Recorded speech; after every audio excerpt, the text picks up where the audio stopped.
Putin, the Saudis, Elon Musk, Peter Thiel.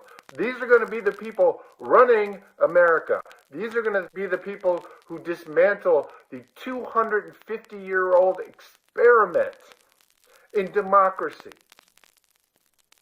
The 250 years of trying to form a more perfect union is going away.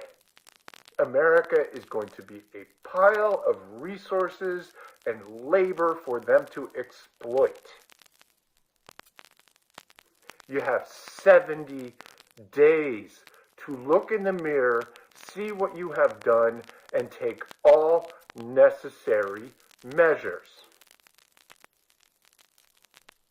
The President of the United States has the power to be Paul Hindenburg in 1933 or Abraham Lincoln in 1860.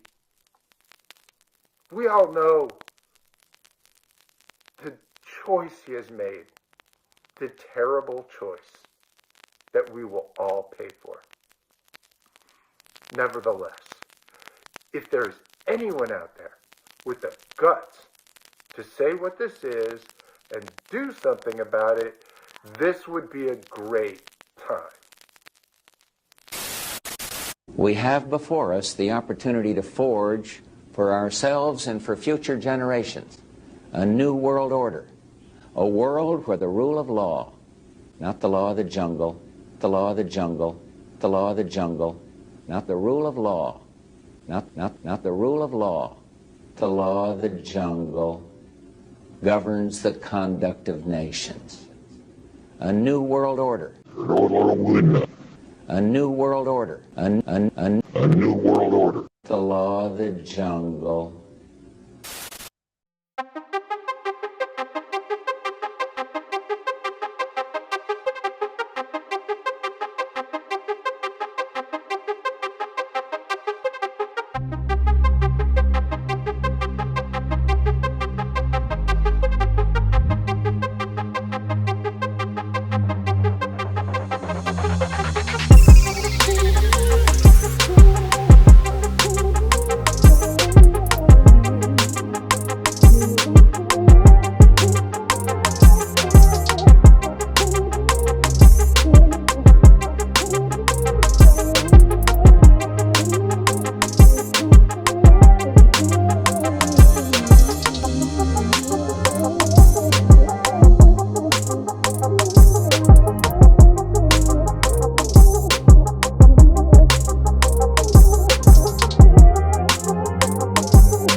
A new world order.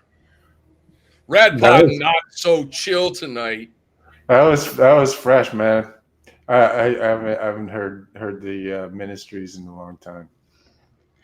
Al Jordan has been putting out some good stuff lately. His goddamn white trash track is yeah. Welcome everybody to Rad Pod and Not So Chill, Fascist Edition Part Duh. I'm Heidi Kuda, and I'm here with my bros, Jim Stewartson and High Fidelity. We are a week and 2 days into the calamitous events of November 5th, and we're still here. We have an incredible episode that we released yesterday, I think, on Russian Colonialism 101. I recommend you watch it. Right now, there's only 200 views.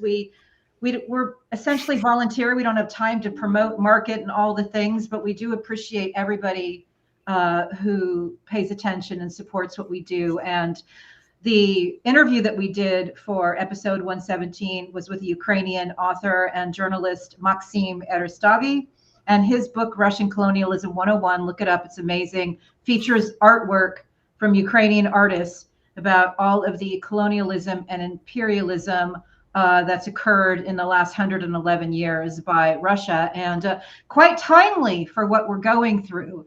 And, that opener was just incredibly emotional for me, as was last week's. Thank you for all the work you put into it, High Fidelity. Jim, why don't you bring us in? Tell us what's going on. Tell us what you were feeling when you recorded that opening video. Yeah, I mean, I'm feeling abandoned by my own party. I'm feeling gaslit by the entire establishment, to include, the entire corporate media, including people I respect who are on my TV, pretending like, these are controversial picks, or that, this may have some risk to national security to have Tulsi Gabbard in charge of all 17 of our intelligence agencies. In case you missed it, Trump has been announcing his cabinet picks, and while he didn't announce, I don't know, Mike Flynn as Secretary of Defense, he did instead announce a Fox News anchor with all kinds of Christian nationalist and frankly white supremacist tattoos on him, by the way. And our former guest Matt Taylor did an amazing thread showing exactly what that symbology is and why. I'm trying to imagine how a general, much less an enlisted person, just looking around and thinking that, I mean, even if you completely agree with his politics, right? Let's say you're completely MAGA. This Fox weekend ding dong is going to be ordering 4-star generals around and telling them what to do, right? And all of this is because Pete Hegseth, the chud in question, spends lots of time schmoozing Donald Trump when Trump is on the 5 or whatever, and has been whispering little nothings in his ears about how the military is too woke, how it's all the trans people, obviously, and the gay people, and anyone, or much less, and this is also important, women having the temerity to feel that they are qualified to fight for our country. This little weasel says that women should not fight. They should be in support roles, like good little girls.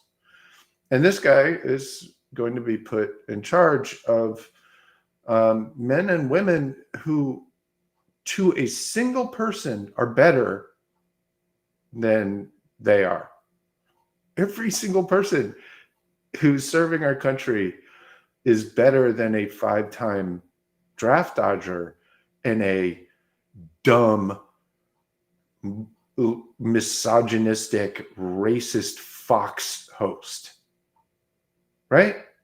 So that's just the sort of beginning of the parade of horribles. Forget about the puppy killer in charge of our homeland security, right?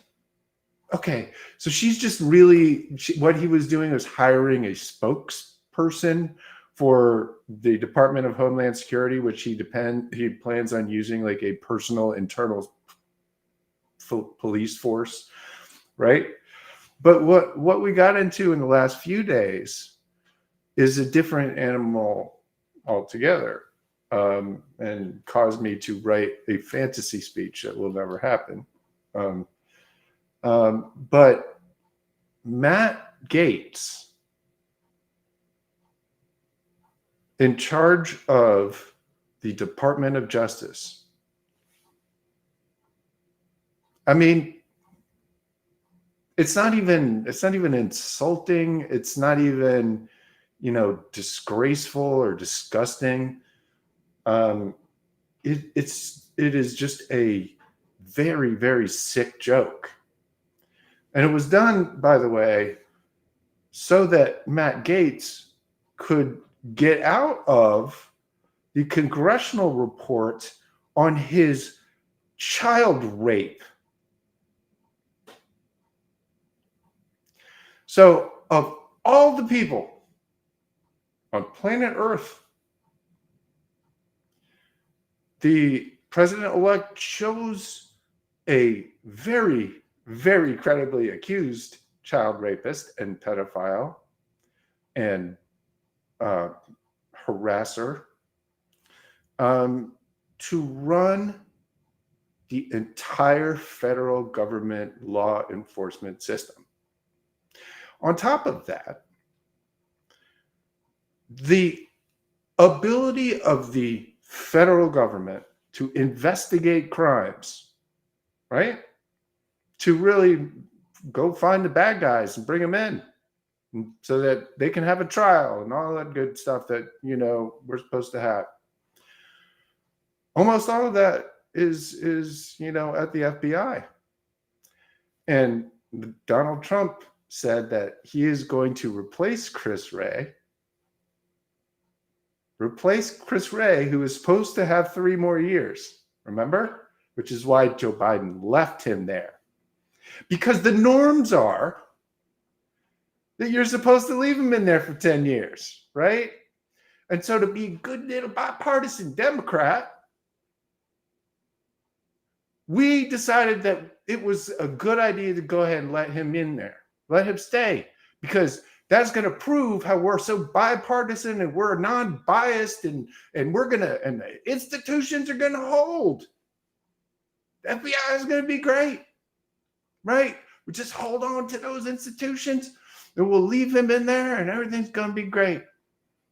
And what fucking happens?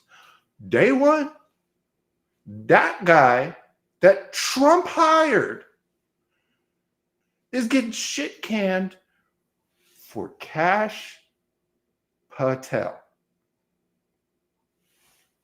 Now, Kash Patel is an idiot, a traitor, a batshit dumb conspiracy theorist, and a Russian agent. Literally all of those things. Who has been running around funding whistleblowers, right? I don't know if you remember, but in front of the actual Congress, there were a couple of these chuds who got up there and claimed there was dirty things afoot.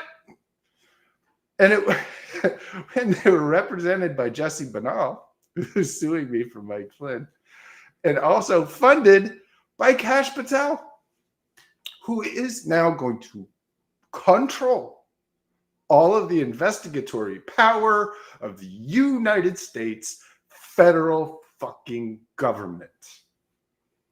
A guy who's got multiple Q drops. Kashyap Patel, a name to remember. Q. Quote unquote. So we're in a situation where the entire justice system, law enforcement, all of it, plus the judiciary, which is backstopped by 6 Christo-fascist Opus Dei cult members, right? And so I saw Joe Biden, and I'm going to wrap, Joe Biden and Weird Hitler sitting in the goddamn White House in front of a roaring fire. Like it was fucking like the Checkers speech or something. Like we're normalizing this moment where this man who is going to get people killed. The last parade of horrible, RFK Jr. to head Health and Human Services. A guy who has spread every disgusting conspiracy theory you can imagine, including an entire episode last year about how chemtrails allow the government to control the weather. That was last year. He also, by the way, a couple months ago, had burgers with Russian pedophile Scott Ritter 12 hours before the FBI picked up Scott Ritter's goddamn phone. And so this guy, whose main policy point seems to be to get rid of fluoride in the water. And if you know anything about countries where there's no fluoride in the water, you know about their fucking teeth. Seriously. This is a John Birch conspiracy theory. I know. From 1950s. I know. And this fucking asshole is going to be in charge of our health. So forgive me for my extended what the fuck, but I wrote a speech for the president, never going to happen, that would be perfectly legal, perfectly reasonable, perfectly constitutional, wouldn't even have to use his powers as a goddamn king, which Donald Trump is going to have in order to save America. And instead, we get them having checkers in the White House. And so that's how I'm feeling today. Thank you very much. And thank you, Jim. I have many things I'd like to say, but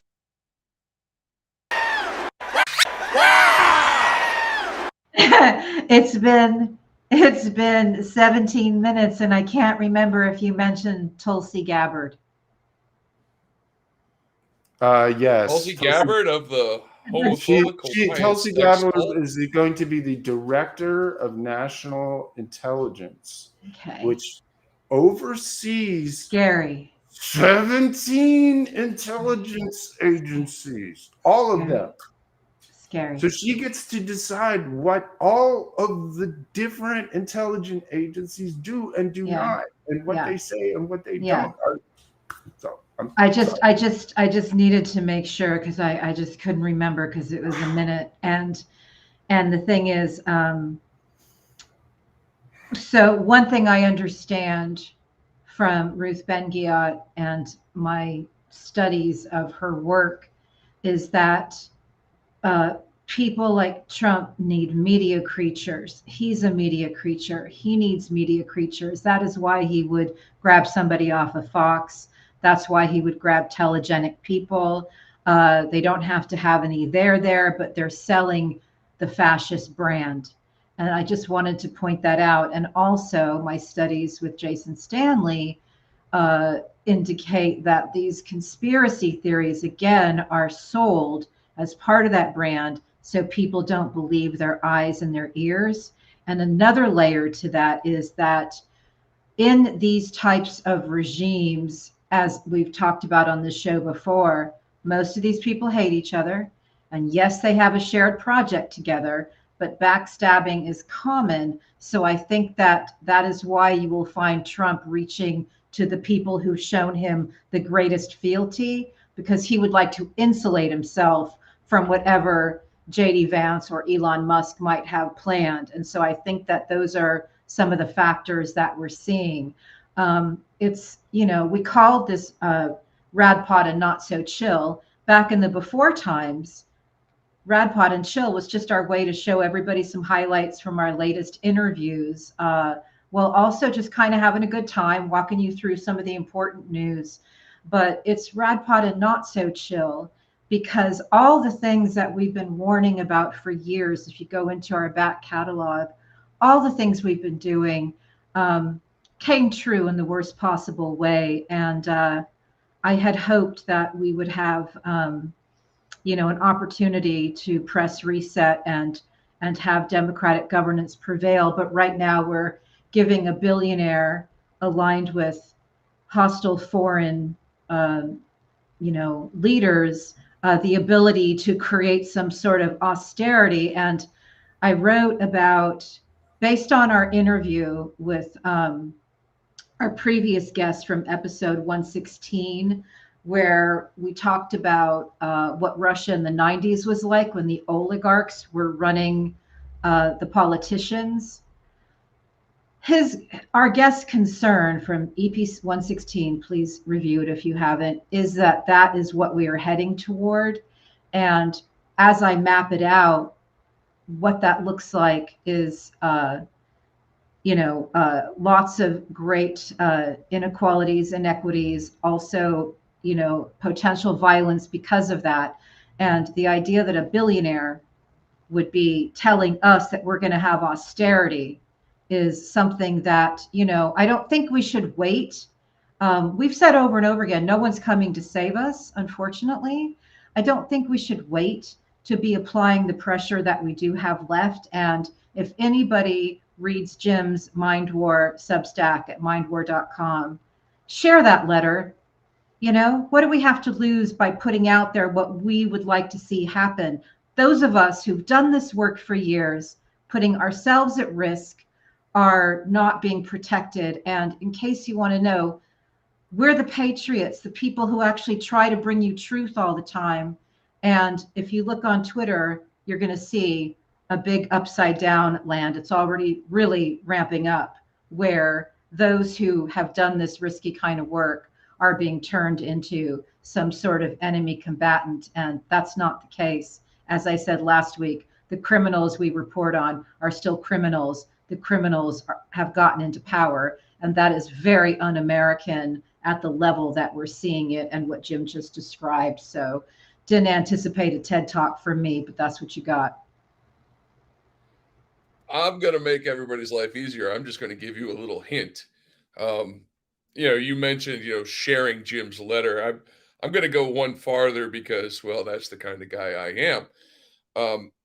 The White House has a phone number, and, they don't answer it all the time. They leave voicemails and whatnot. You can always just call that number up and just read him Jim's speech. Why not? You can also text the speech too. So something is better than nothing.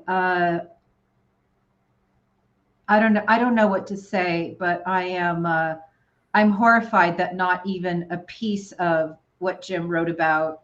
And why don't you delineate some of the ideas? Because you kind of have a laundry list. I can cue you up on some of the most obvious things, but before you do, Jim, I just want to point out, in France, they arrested the CEO of a social media company called Telegram, which was, allegedly all kinds of criminal activity were happening on that platform, very much aligned and, straight out of Russia.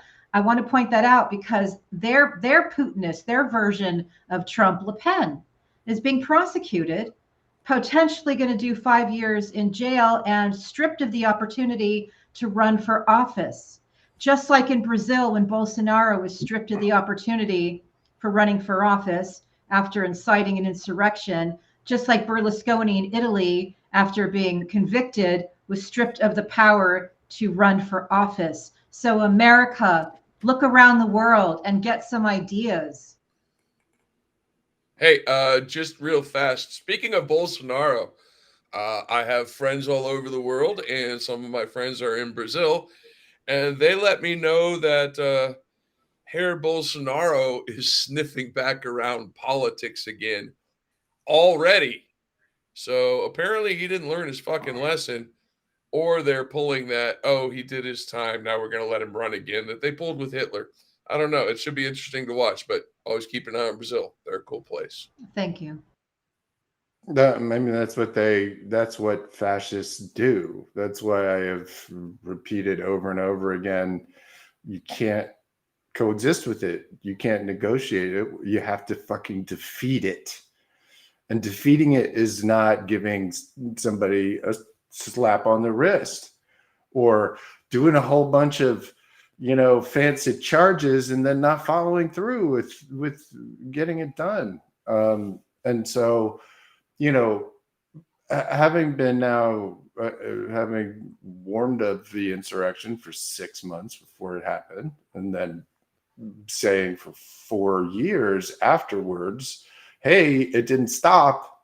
And so if you don't, do something about what caused it in the first place, we're not going to get anywhere, and it's going to happen again. And it happened at the polls instead of anywhere else, but it's the same thing anyway. So I wrote Joe a speech, and I won't read it all, but I'll read a little. My fellow Americans, today the federal government has taken bold action to prevent an existential threat to the homeland. The FBI, in cooperation with DOJ, has executed a series of raids on people engaged in illegal cooperation with our foreign adversaries. My administration has also undertaken a massive investigation into the results of the election. Not just the results, but how the American people were systematically lied to in a way that benefited our enemies and billionaires. What we know is that the Russian government, under the direction of Vladimir Putin, called in a series of over 60 bomb threats to election locations. We will undertake a hand recount in every state that was affected to ensure the integrity of the vote. Moreover, the damaging effect of propaganda funded and directed by our adversaries, including their proxies like billionaire Elon Musk, on the American people cannot be overstated. To that end, I have directed that X, which was purchased by Elon Musk and blatantly used to interfere with the election, be seized, along with the rest of his assets, including SpaceX and Tesla, to prevent further damage to our citizens. The federal government will not allow, much less subsidize, a man who would threaten our democracy. The apps Truth Social and Telegram are banned in the United States, along with dangerous website Rumble. Fox News has been shut down. Donald Trump and a number of his co-conspirators have been arrested for treason against the United States. The evidence for it is public. You don't have to search for it.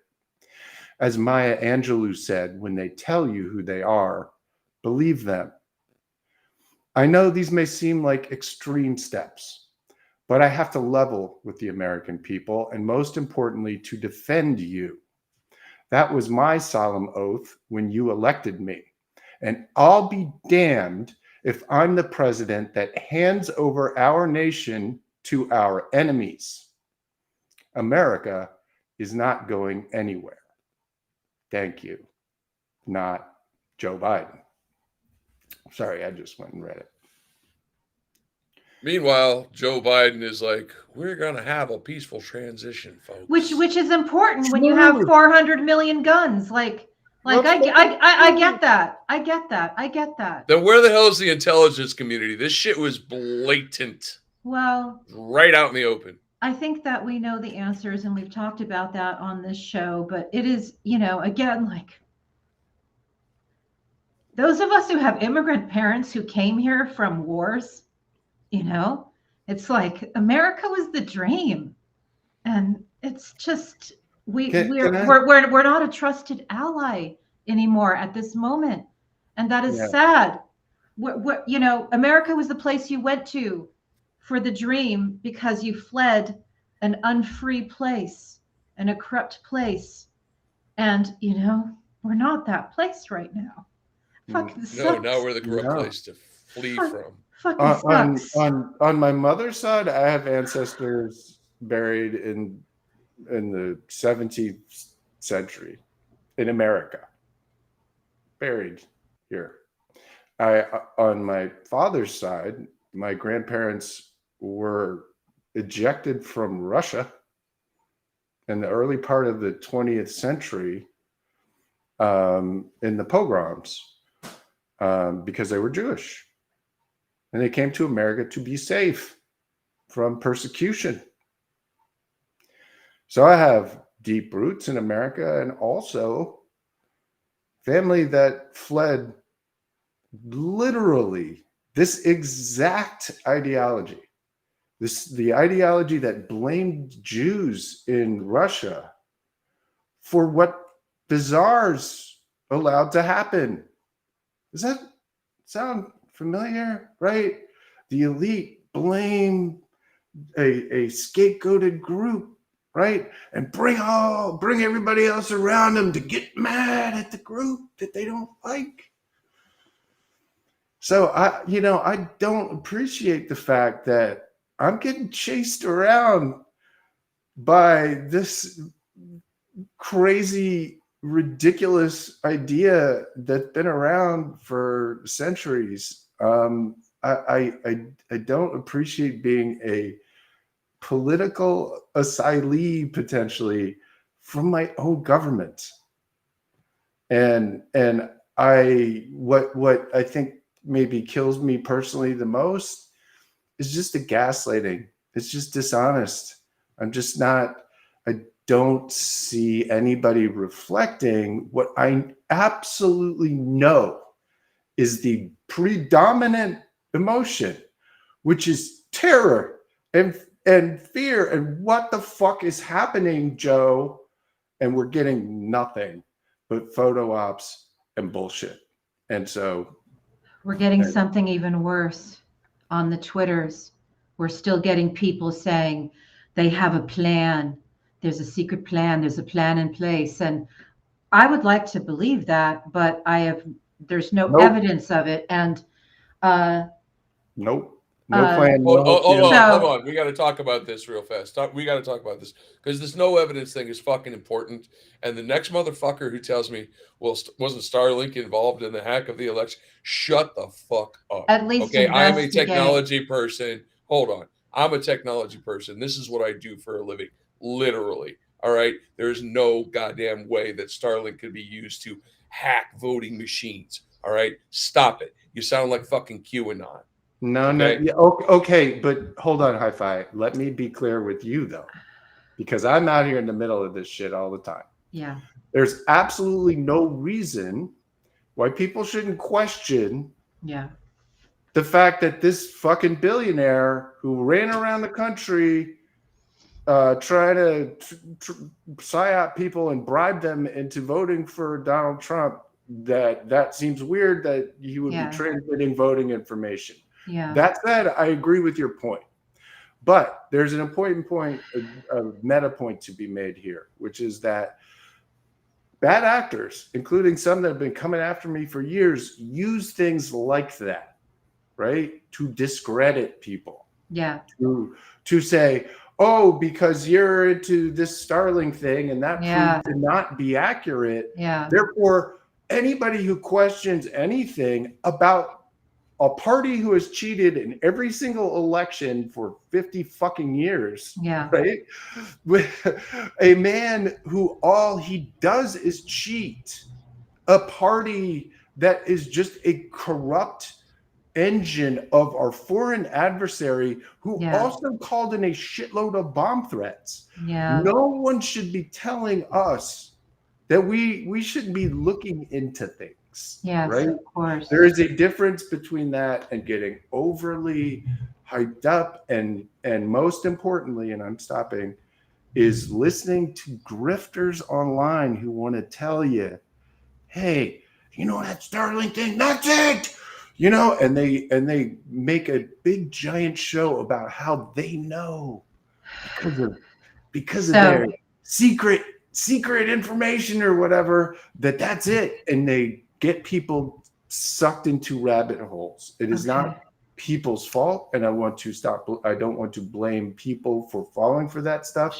What I want them to do is stop falling for it. Now I am done, Heidi. I'm sorry. No, it's fine. I'm glad you guys got that out, because what happens in these types of regimes is, as we saw in 2020, they project Stop the Steal, which was a rehash of 2016 with Roger Stone, who did Stop the Steal and then didn't need it and then rebooted it for 2020. So when there is a purposeful reason to question, as you noted, where there were bomb threats, at least 2 hand recounts where we know that Russia was phoning in bomb threats, that seems perfectly reasonable. But what happens is it gets weaponized. Their projection gets weaponized against reality. And here is what I want to say, because this is my big heartache for what's coming, is that when you have 2 leaders and many more, because there are many proxies,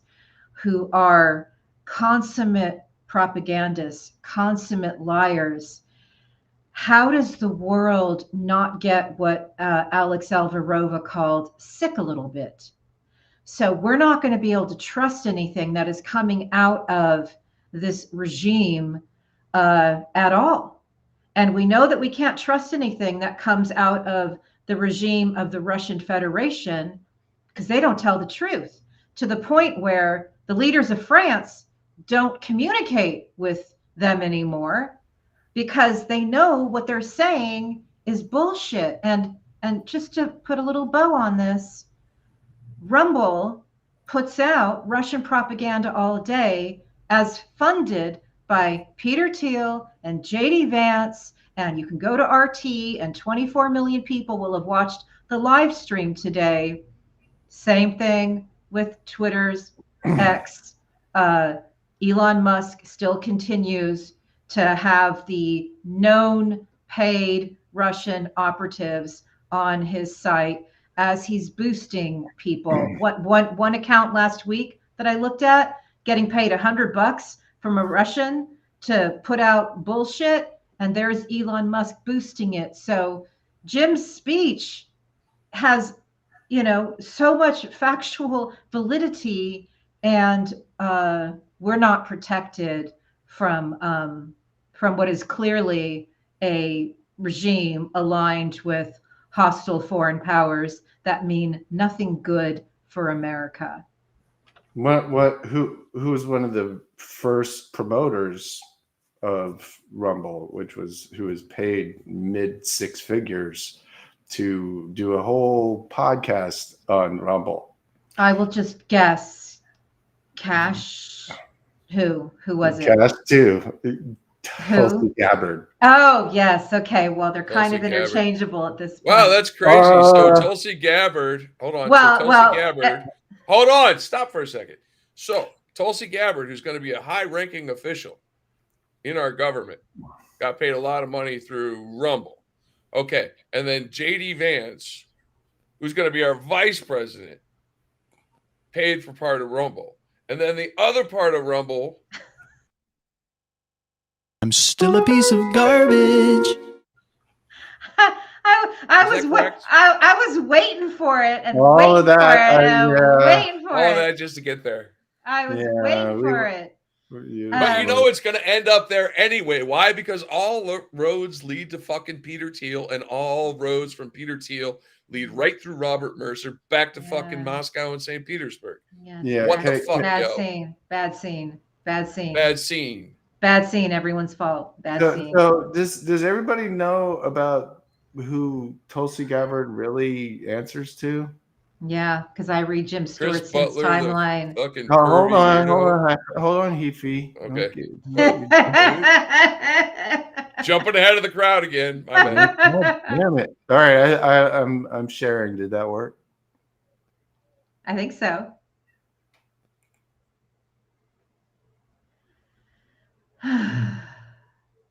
God. There's so many people saying they're representative of God. So you must check. You must check what I'm teaching, and you must check with the Lord in your heart. Not you should just lightly or blindly accept, just because many people are accepting. As far as you know, all these people here are insane. Yeah. You don't know.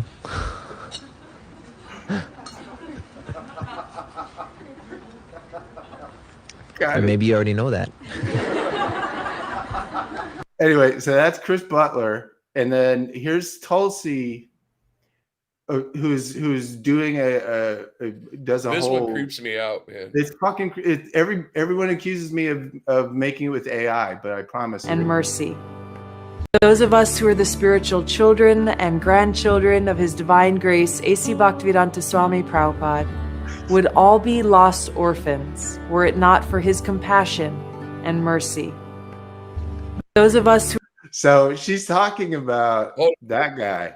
That Indian name she used. Yeah, that's Jagadguru Siddheshwarapananda Paramhamsa. Sorry. Anyway, so she is going to be in charge. So she was born into that. Like her parents, as a kid, joined that dude's cult. And by the way, the main thing about it is it's, first of all, it's a sex cult. So he does all the culty sex things. But it's also anti-gay, deeply misogynist. So the whole thing is mostly about avoiding homosex, which is a term that he's made to be the evil of the world, homosex. And literally she has never disavowed that him. I don't exactly know when that video was. It was not that long ago, of her singing his praises.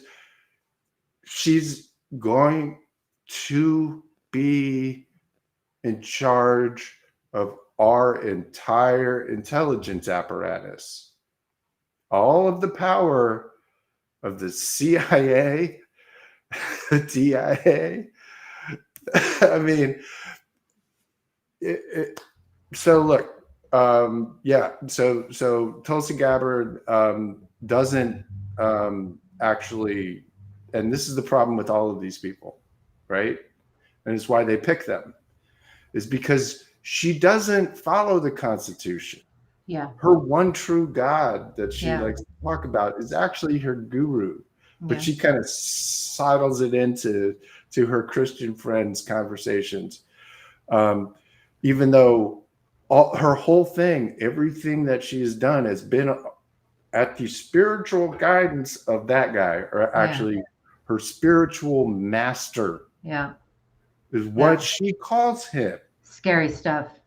And so look, we're in a place where QAnon's going to be running the FBI because Kash Patel is just cute. Fucking the Russian sex cult lady is going to be running all of our intelligence. Anyway, that's why I wrote a letter that may sound extreme to people. Yeah. But again, Tom Homan, who is going to be running ICE, saw that. Was at the Mooney's gun cult with Mike Flynn the other day in a fucking warehouse full of AR-15s, talking about how no one is going to get in my way. I am going to, And so just yesterday they were like, Trump announces he's looking at new facilities near sanctuary cities, because they're going to roll into sanctuary cities and pick up people and yank them out of their homes and take them to concentration camps.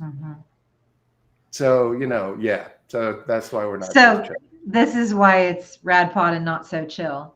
And I also posted Jim's letter on my Substack too at Betty Dangerous, because I wanted to also post the speech that we wrote when we were asked a year ago from a Democratic insider to write a sample speech about the invisible war and what it would look like and what we would like Joe Biden to say, because the Western leaders who address their citizens about information warfare begin the inoculation process. It takes the leader getting up in front of the nation and saying, we're a target nation of information war. Here's how it works. Here's what I need you to do. And that speech never made its way into our consciousness, because I believe there was a bit of a holdup that, do we really have to mention Russia? And I believe that relates to petrol. I don't believe anybody wants to really ruffle their feathers too much over the petrol, way of life that we all have been, consuming. But I just want to say, because that's gonna lead us into our Russian colonialism 101 clips. I've been saying this over and over again, and I'm going to say it again because I almost feel like maybe it can miraculously happen.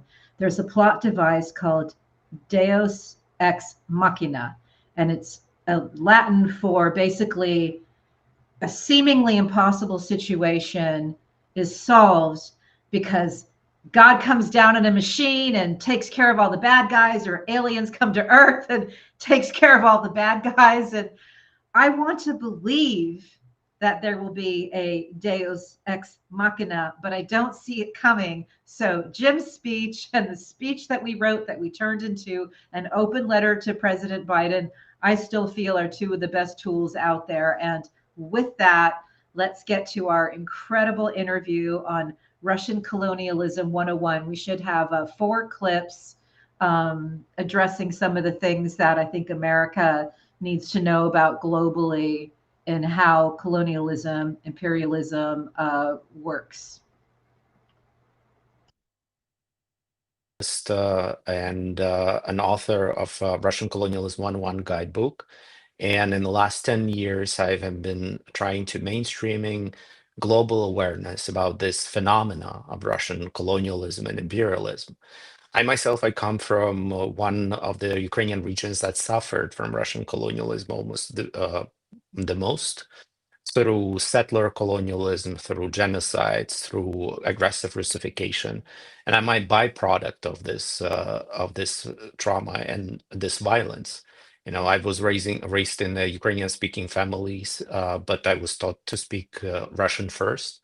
Lots of our family were missing. We weren't proud of our roots or didn't even know much about where we come from and what our roots are.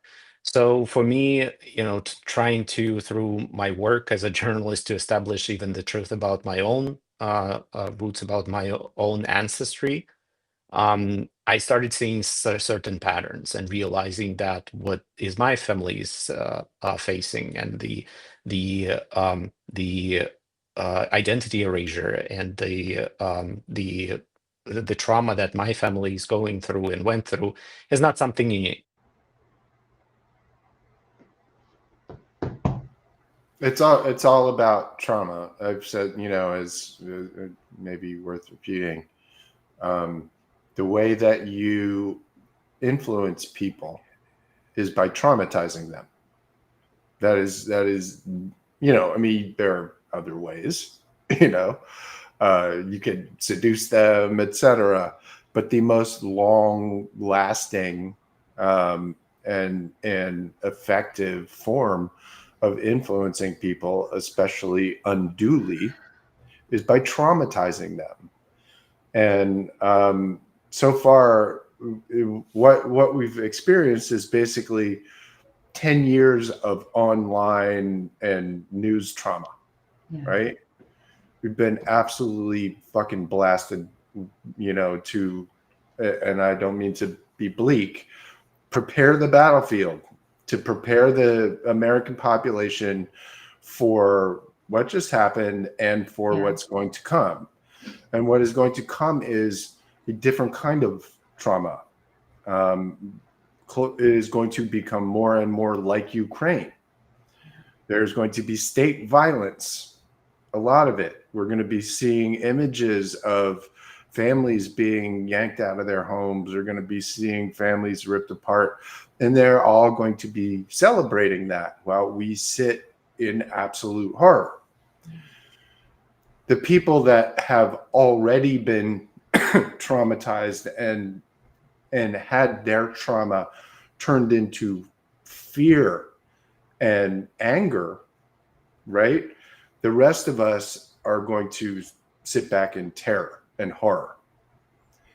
It works both ways. Yeah. But the basic point is that and I just want to back him up here, is trauma. And when you run into people who have been brainwashed, I'll just use the plain English words, they've been traumatized. They've been traumatized by repeated, constant messages of violence, of terror, of paranoia, which has traumatized them.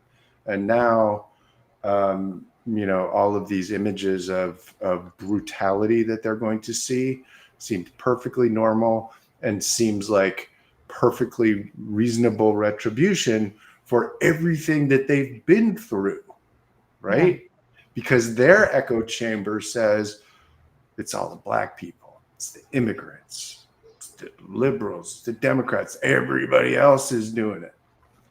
And unfortunately, because now of they having control over such powerful tools, there's going to be no stopping them from inflicting that trauma, not just on Americans, but unfortunately overseas as well.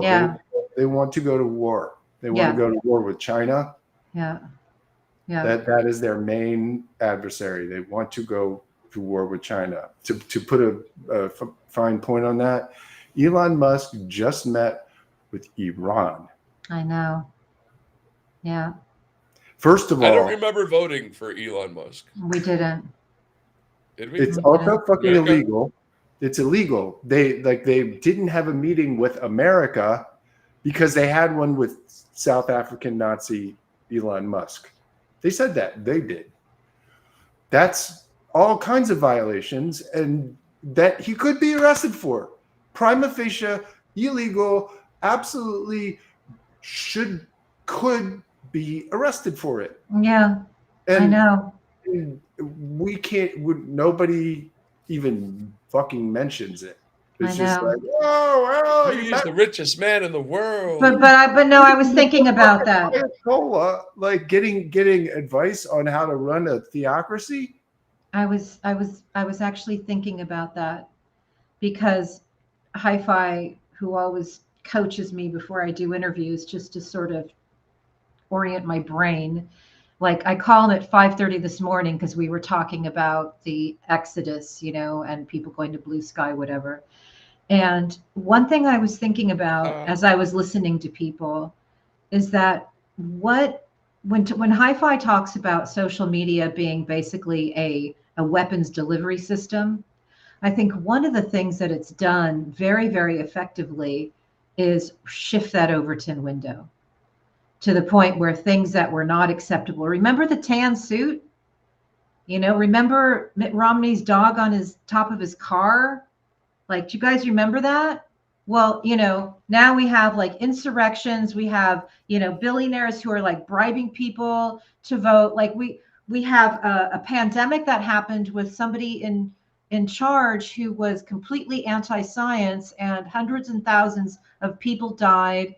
And we don't talk about any of this. We literally talk about what he does to a microphone as opposed to all of the hundreds of thousands of people who perished, and the fact that he's putting somebody in charge of our health who has been an anti-vax chemtrail guy. With a literal worm in his brain. But you know what I'm saying? Why?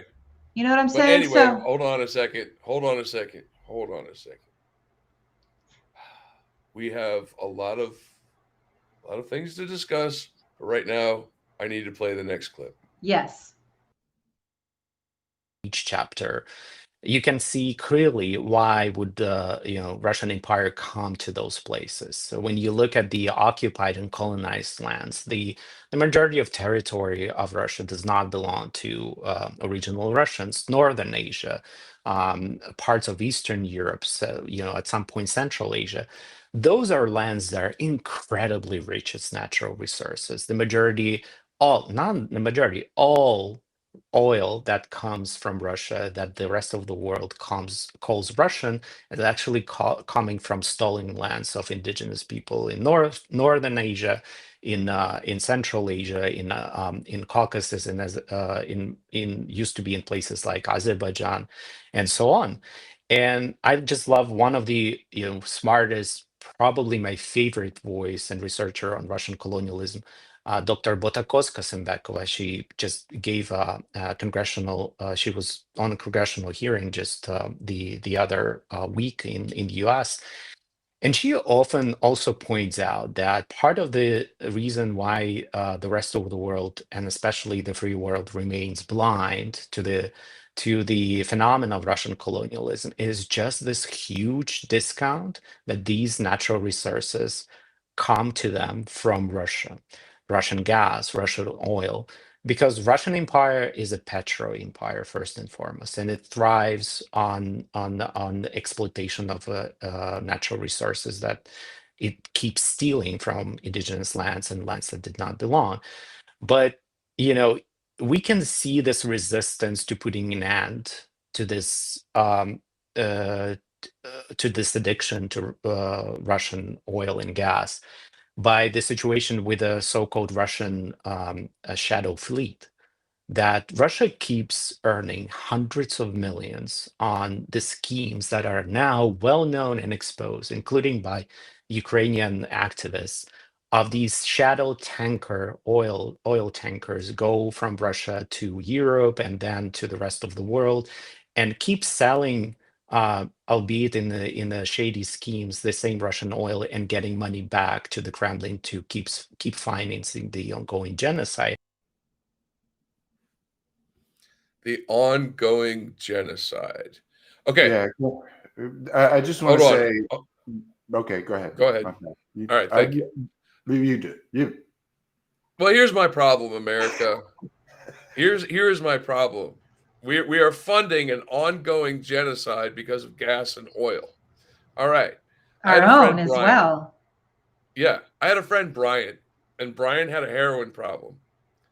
And every time Brian tried to get clean, he'd run into his dealer, and his dealer would keep selling him smack. And I told Brian, I said, Brian, that dealer doesn't give a fuck about you, and eventually he's going to kill you. Mm.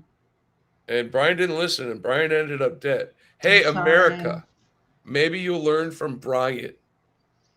You got to break your addiction before we all end up dead.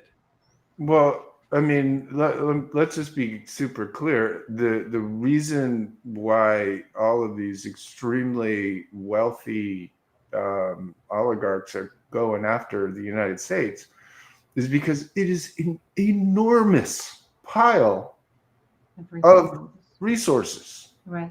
And with a great slave labor force of 350 fucking million people. How do you make, just briefly, how do you make a slave labor force? You keep them sick by not giving them vaccines or whatever. You make them poor by putting the richest man in charge of austerity. You make them stupid by getting rid of the Department of Education. You make them angry by feeding them lies over and over and over again, right? That what they are doing is attempting to steal all of our stuff and then make us so goddamn dumb and gullible and wrapped around some kind of fantasy alternate reality that we go along with them simply pocketing our money. Last thing, in the week after the election, Elon Musk collected $70 billion. A little bit of math says that he took $200 out of the economy for every man, woman, and child in the United States of America. And that dude who picked your pocket of $200, yours, all of you, is going to run an austerity program. And you know why? There's a clip. It's because it seems like a lot. There seems like a lot of agencies And all we need to do is get less of them, like under 100. That sounds good. So we're going to go there.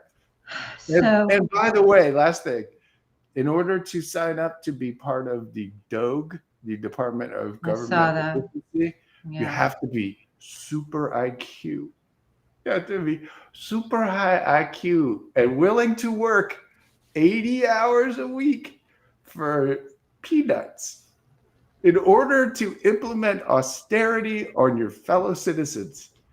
This is the most Machiavellian shit, and look that up, that I've ever heard. Yeah. Right?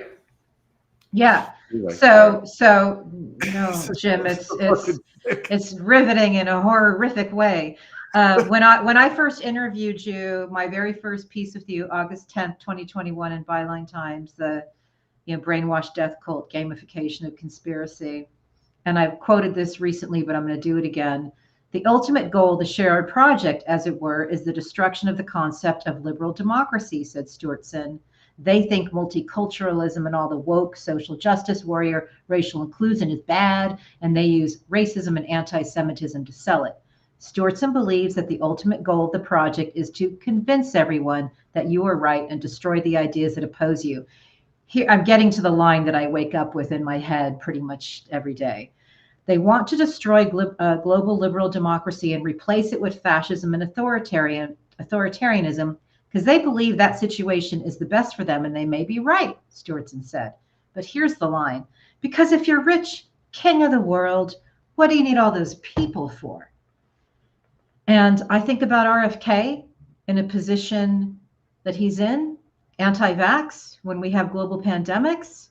If you're rich, king of the world, what do you need all those people for? It's that dark, folks. And I'm just making sure everybody knows, because we are not without agency. We are 350 million people, not all of them co-opted yet, not all of them mind hacked yet. Some still can understand the gravity of this situation. With that, we have 2 more clips. Sorry, we're going late a little bit again, guys, but it's worth it.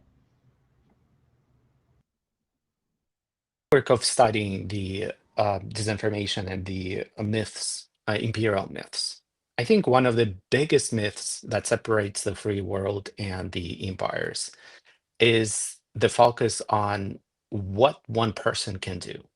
So the empire always tells you that one person doesn't matter, that it's always going to be decided by big guys. It's all about the big geopolitics, and whatever you do as on your own literally doesn't matter. You can choose to resist, you can choose to support, you can choose to support fundraisers, whatnot, but it's all futile. When in fact, when you look at Ukraine and you look at all the Ukrainian friends and at you guys as well, and you see that resistance, unlikely resistance against all odds, facing the most bleakest prospects, have been going on for over 3 years, exactly just because of these extraordinary resistance by ordinary people, not because of the most smartest decisions that our governments made, not because of the outpouring of the support with the arms for Ukraine that did not happen for months, but just because of ordinary people showed up for this resistance and keep showing up. Keep showing up. Listen, somebody just pointed out in chat, hey, Joy, thank you for pointing this out. RFK Jr. just told MSNBC that he is going to clear out entire departments of the FDA. That's right. Well, I don't know if anybody saw what happened when Boar's Head was allowed to regulate itself with the listeria. They don't care about it. it. And I would like to offer everyone, this is an excellent book. Yeah, great. This is an excellent book. I read it as a child. It traumatized the shit out of me. It made me very thankful for the FDA. And this is your future, America. Congratulations. Just thought I'd throw that in there. No, this is the future we don't want to have. So the other, I know it was gross, right? Right. The other. Don't look at me. That was Penguin Publishing. Go ahead, Jim. What were you going to say? No, you go. No, I was just going to say the other reason that you get rid of all those departments is, again, what I told you last week, that is very important when you study resistance, effective resistance movements throughout history, is they always had people with inside the regimes that worked for the resistance because they hated the regimes. So the fewer people they have in government, the fewer people that could actually try to, revolt from within. So it's not only a matter of health, it's literally like dialing down their own attack surface. So Well, they're getting rid of all experts, yeah, right? And, yeah. and and again, I apologize for being dark, but these guys are eugenicists. Yeah. We're talking about eugenics here. Robert Kennedy Jr. has been signaling Nazi stuff, literally. I know. I know, but No, I say I know because it's so dark, but I read your timeline because we have to know. We have to know this stuff. It's important. And the Nazis heard him loud and clear, right? But RFK last year, spread a theory with some bullshit evidence that made the rounds that I think is important in this context, which was the conspiracy theory was that Ashkenazi Jews, which I am half Ashkenazi, and the Chinese Communist Party conspired to murder millions of white people with COVID. Mm-hmm. That they engineered the actual virus in order to target white people, but for some reason, not the Jews and not the communists, right? Now, what's important about that is that if you remember, Jews and communists are the same thing, right? We team up together and take down countries and take over the world. That's what they've been telling people for a long time. And so that guy who's going to be getting rid of specific departments that he deems, I don't know, he's going to get rid of certain departments, but not others. What do you think that's going to benefit? Who do you think it's going to benefit? And who is it going to kill? Right? It's going to kill disadvantaged people, people who get diseases more because of the environment they have to fucking live in, right?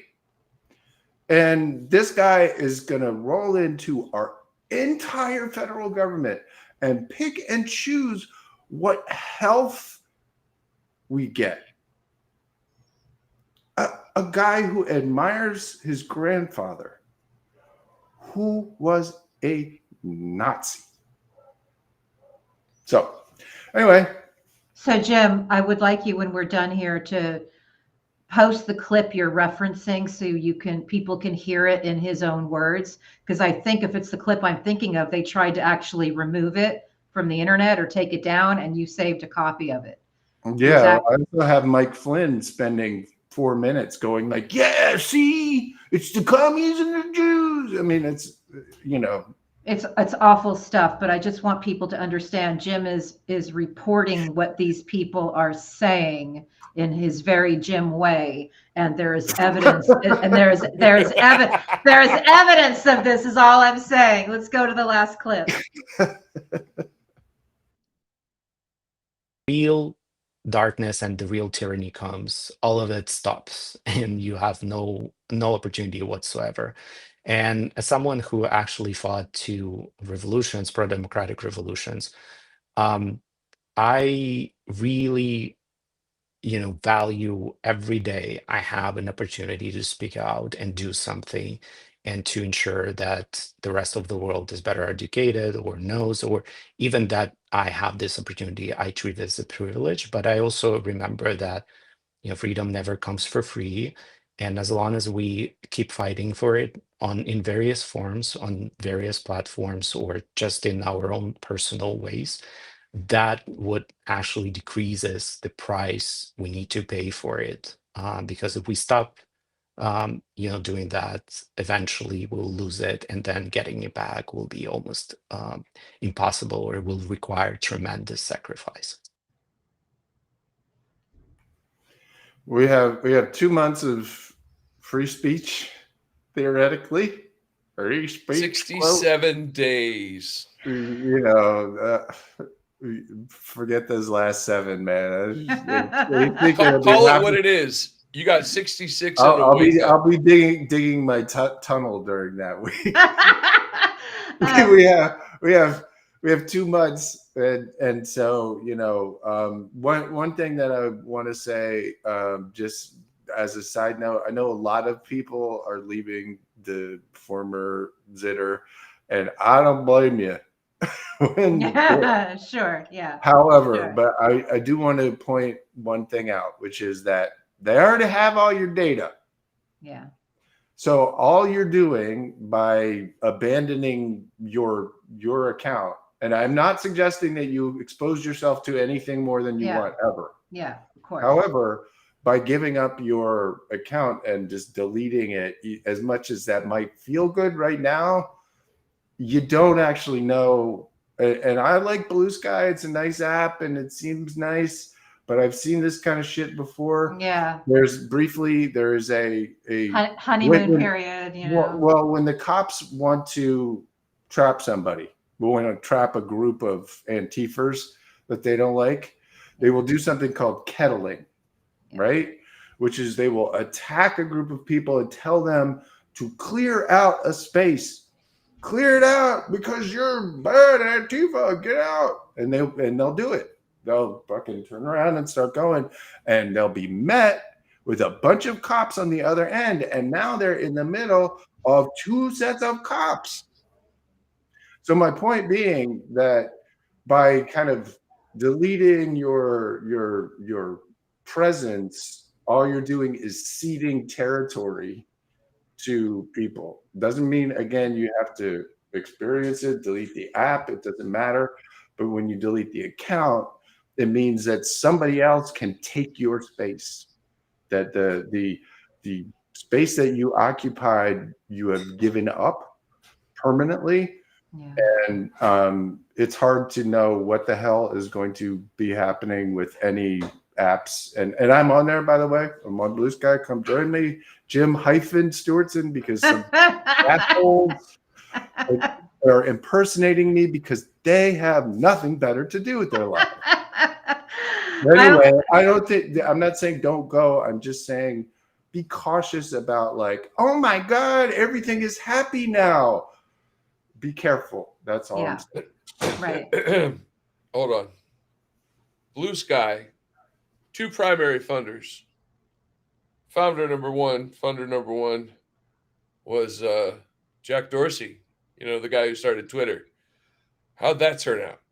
Anyway, founder number 2 was a crypto company, which if you look into the crypto company, has a fellow behind it named of Brock Pierce. Yeah, it's gnarly. Brock Pierce has charges of sexual assault and other things. Actually, the people he worked with, the people that he was associated with, actually. Well, he also burned a piece of art with Paolo Zampoli. Who is Paolo Zampoli? It's gnarly. It's gnarly. It never stops. We don't go down the Brock.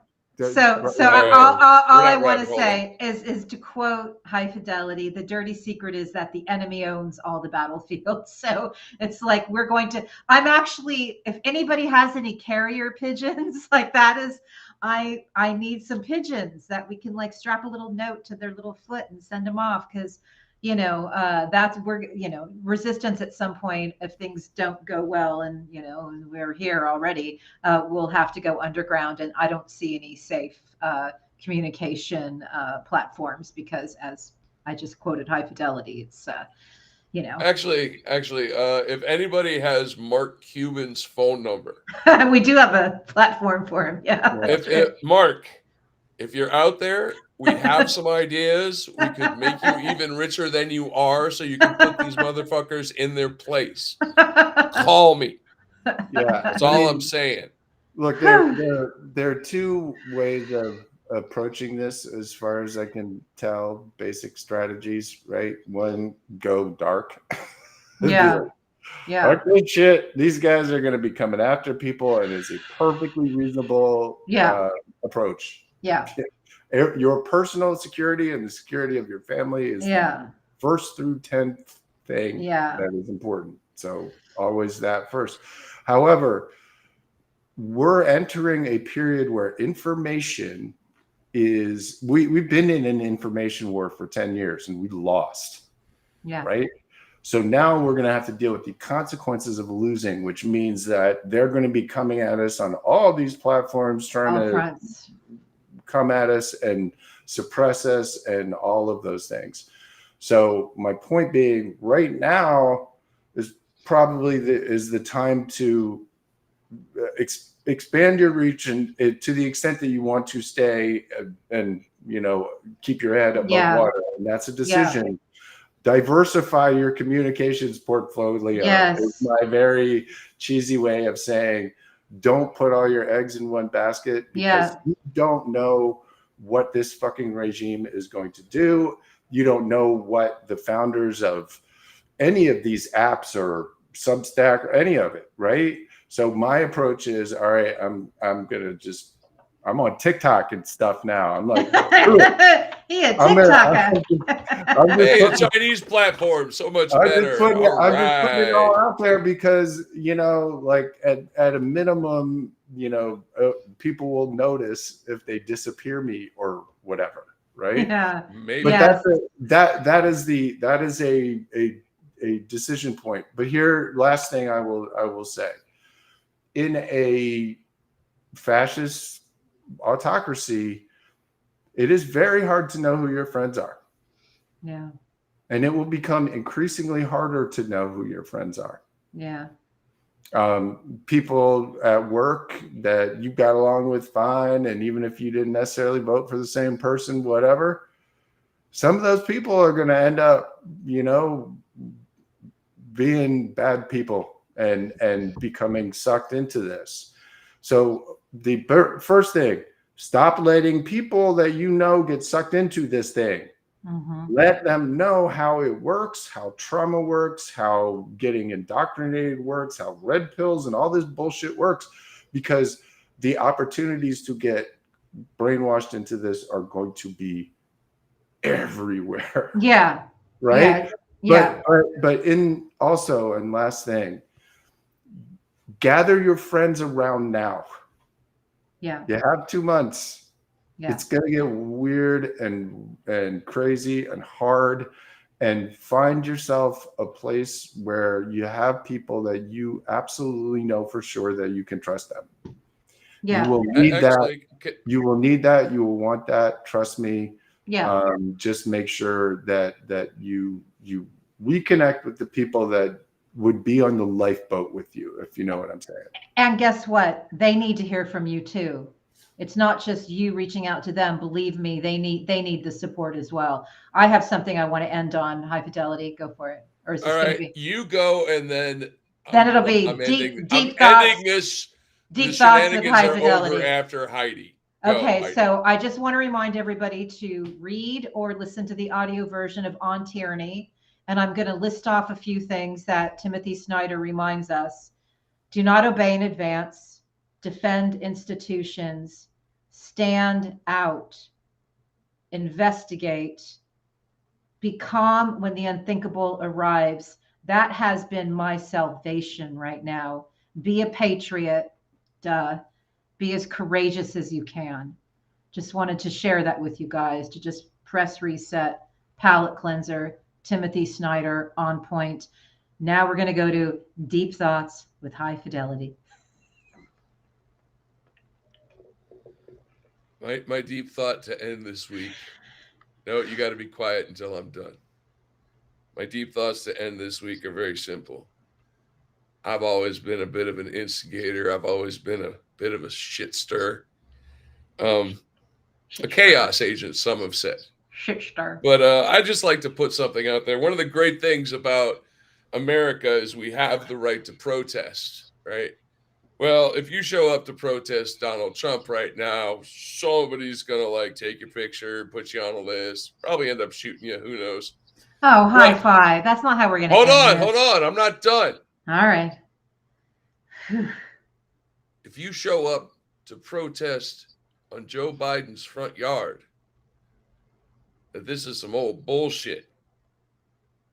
We have 66 days and a wake up to make our voice heard to Mr. President that he needs to fucking act and not roll over and let us wander off gently into that dark fucking night. Non-violently.